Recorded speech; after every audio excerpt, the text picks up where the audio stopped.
In this video, you're going to have a story if you choose to listen to it from beginning to end. This is a true story.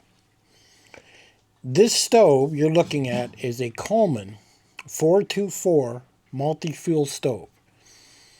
It'll burn your regular Napa gas, whatever it is that most stoves burn, and it will burn unleaded gasoline straight from the gas pump. This stove has so many memories, it's unbelievable. But let me tell you the story about this stove. When I met my wife over 22 years ago, I came from Canada and I met her in South Dakota. Now, being that we're not educated people, we had no idea how anything works. All we knew is we were in love and we wanted to be together. And I searched high and low on the internet. Everything kept saying, go see a lawyer, go see a lawyer. And the internet was not as good as it is now. So after, I'm talking months of searching, I couldn't find anything. Every lawyer I called wanted something like $5,000, $10,000. It was ridiculous to get some type of citizenship or to stay in the country with the wife.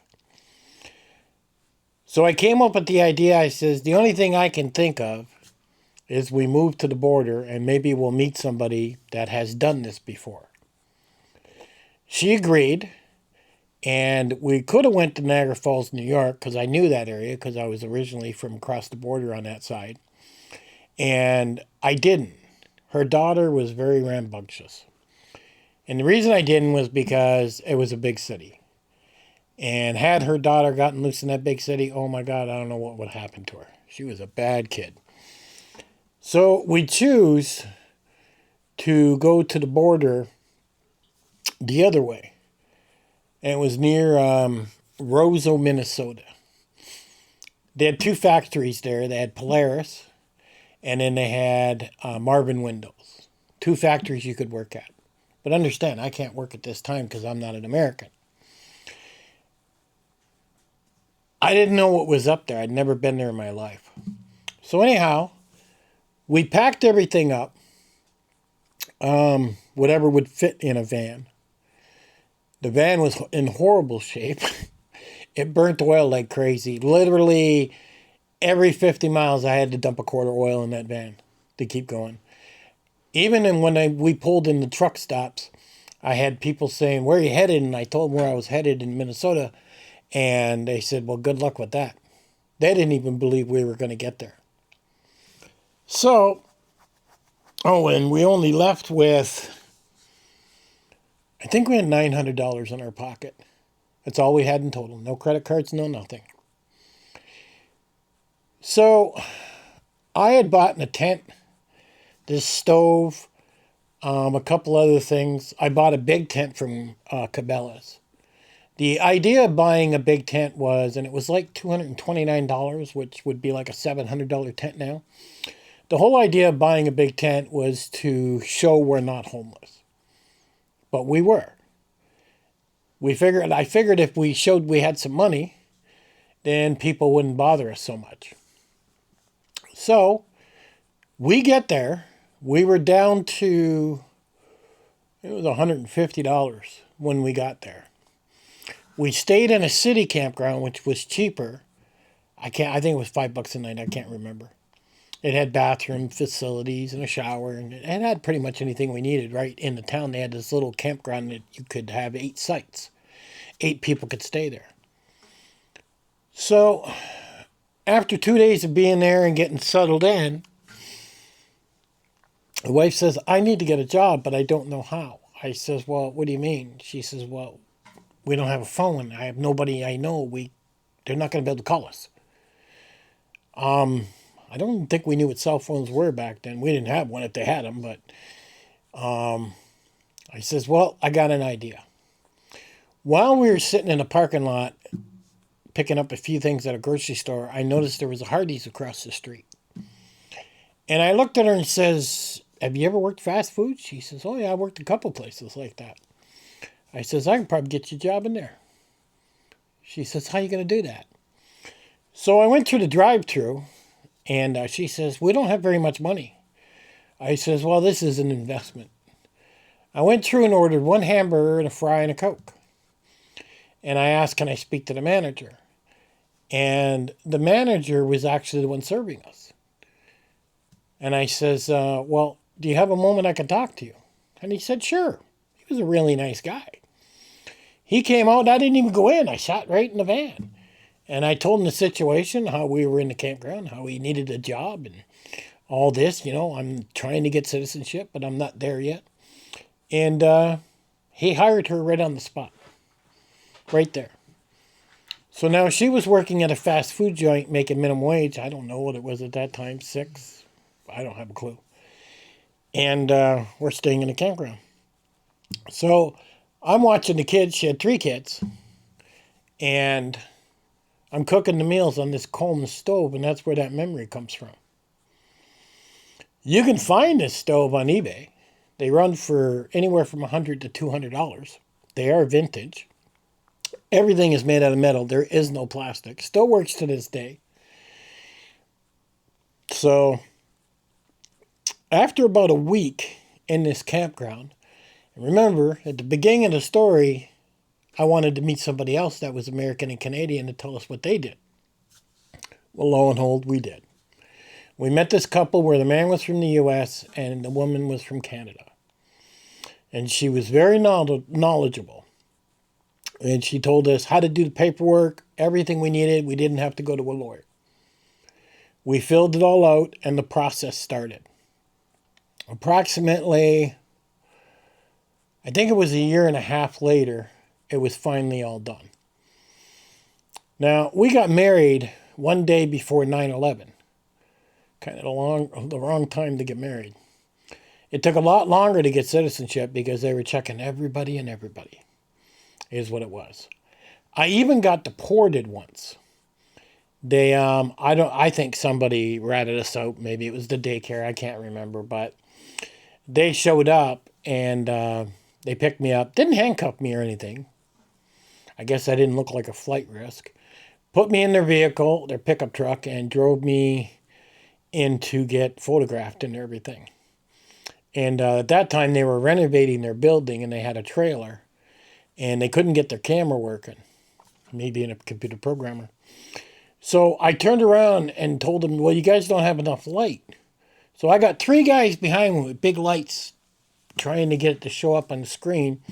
And inside I'm giggling because all they see is a black silhouette. And I'm not going to tell them how to fix it, So the guy says, well, we can't do nothing. We're in a trailer. Just take the picture. So at that time, they had me on file with this black silhouette. The guy drives me to the border, to the Canadian border, and he looks over at the other guard and he says, I got one of your comrades here. And they were actually quite prejudiced, and they dropped me off. Well, my wife drove across the border with the van. Well, not my wife at the time. And it was nothing but wilderness. I had no idea Canada was like that. To me, every border town had big cities and stuff. I never seen anything like it. So we drove, I don't know, a good 25 minutes. And then all of a sudden they did come to a tiny town. And I mean tiny, I'm talking 6 houses. There was a bar there. I drove in, and again, she's like, we don't have money for this. I says, again, it's an investment. I walk in the bar. I says, we're in my country now. I know how this works. I talked to the bartender, told him, hey, I'm homeless. I need a place to stay. You know anybody who's got a room? And that's the way information travels in these small towns in Canada. And within an hour, some guy walked in and said, I got a room for rent. I said, well, how much? I think it was like $150 for the month. And I had to bring my own food. So that's what we did. Now, during this process, I had to be in Canada more than I was in the U.S. So I would have to be in Canada like 3 days and then 4 days, back and forth type of thing. And every time I crossed the border, the guard would look at me and say, where are you going? At first I was nice. I'd say, I'm going to see my girlfriend. And he'd say, all right, fine, go ahead. But it really started to get annoying because they're the same guards I'm seeing all the time. After a couple months, the guard's still asking me, where are you going? I got so pissed off that day. I don't know what got into me. I looked at him. I said, dude, I'm going to get laid. Is that okay with you? I says, this is ridiculous the way you're treating me like a child. He turned red. He said, go ahead. Now, at the time, I was manipulating the border.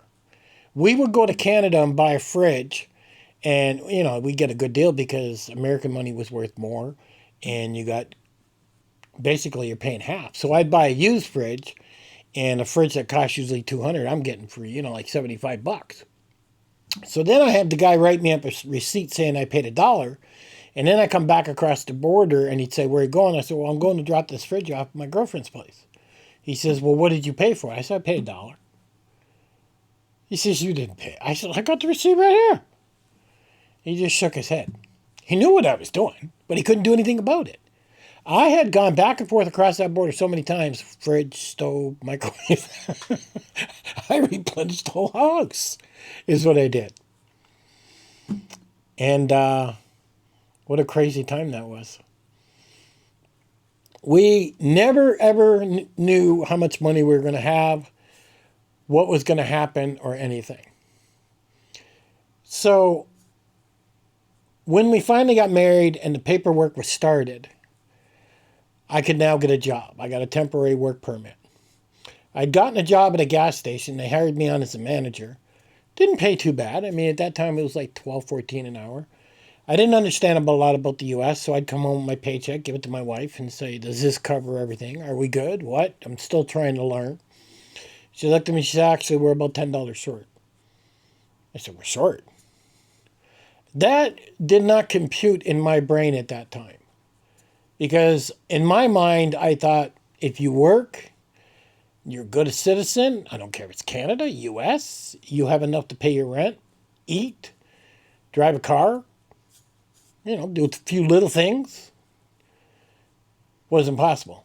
Wasn't enough money. And that was back then, 22 years ago. I thought, wow. So I told my wife at that time, I only worked there for a month. I told my wife at that time, this ain't going to change. This is going to be a repeat of history. I says, two things have to happen. One, I either go back to school, or two, I need to learn how to program. And she says, how do you plan to do that? I says, well, you need to go get 2 jobs. And I would need to sit at that computer and teach myself how to program. And she said, okay. So I sat in front of that computer 7 days a week, pretty much not sleeping, learning off of forums. There wasn't really much around then. And I would show example code. Guys would get back to me, and we'd go back and forth while I taught myself what everything meant about, a database, MySQL, PHP, Java. I mean, because you weren't learning one language. You were literally learning like 5 or 6 different languages. So I'm self-taught. I don't have grade 12. I came close, but I don't have it. And it's really kind of funny. So I took it was almost a year. And then a client came. And he asked me, can you do this, this, and this? And he spelled it out. And I looked at him and went, oh my God, that's a lot of work. And I told him, I says, well, you're looking at about 7,000. Now, the reason I told him 7,000 is because if I would have turned him away because I didn't have the confidence, well, how do you think my wife would have looked at me? She would have looked at me and thought, well, this guy don't want to work, right? Well, he didn't. He said yes. And then I thought, okay, I'm going to make him pay half the money. So I had her give him her bank account, $3,500, and he paid it. He paid $3,500. I was like, damn. I was trying to get out of it because I didn't have the confidence. When in actual case, the guy probably smiled from ear to ear because the project I was working on would have cost him well over $25,000. But at the time, I didn't know that. I had no idea what to charge. It was all brand new. My wife's jumping up and down. She says, oh boy, can we go to Walmart? I said, no, we can't go to Walmart. She said, why not? I said, because I don't have it done. What if I can't do it? You got to wait till I'm finished. And she says, all right, okay. So I'm coding literally as long as I can stay awake for. Sometimes 3 days, 2 nights straight, and then I crash for 10 hours and I do it again. All month long. I'm code, code, code, code. It's all I dreamt about. Even when I went to bed, I was dreaming code, trying to put it together. I had papers everywhere from drawing out diagrams, squares, circles, triangles, everything else, trying to get the flow proper. Took about a month and a half, probably a month and a half, I think, and I had it done. He went in and tested everything. He spent 2 or 3 days testing, and he said he was so happy. I gave him a list of about 300 other things I did. I didn't even charge him for. I said, but these were needed or it would have been a problem later. And I told him, hey, there's no charge. He was amazed. He paid the rest, and I looked at the wife. I says, you can go to Walmart. So we went to Walmart, being the poor people we were. We filled 2 buggies with junk we didn't even need. Believe it or not, I still have some of that junk upstairs in my house we never threw away. That was our first shopping spree, is what it was. We went from poor to middle income in literally, I don't know, 7, 8 months of me teaching myself how to program. After that, I had so much work, I barely got sleep. I made good money, but man, that was a rough time. So, back in the day, 22 years ago, we were homeless with 3 kids in a city park. And because of the generosity of an American and a Canadian helping us with the paperwork, it was almost like the stars were aligned and it was meant to be. And yet we're still married. I thought that was something. So this Coleman stove really came in handy. And I don't think they make them like this anymore. And if you were ever thinking about going to get a stove of any sort for camping, the way they make them nowadays, they're made like garbage. And Coleman was Coleman back then. Coleman's owned by some company now. It's not even worth buying their products. You are probably better off to go buy this or any type of stove like this that is like, 20 years old off eBay, because everything's metal. But like I said, it still works today. But this stove took us from homeless to actually having some money. I'll catch you guys on the next one.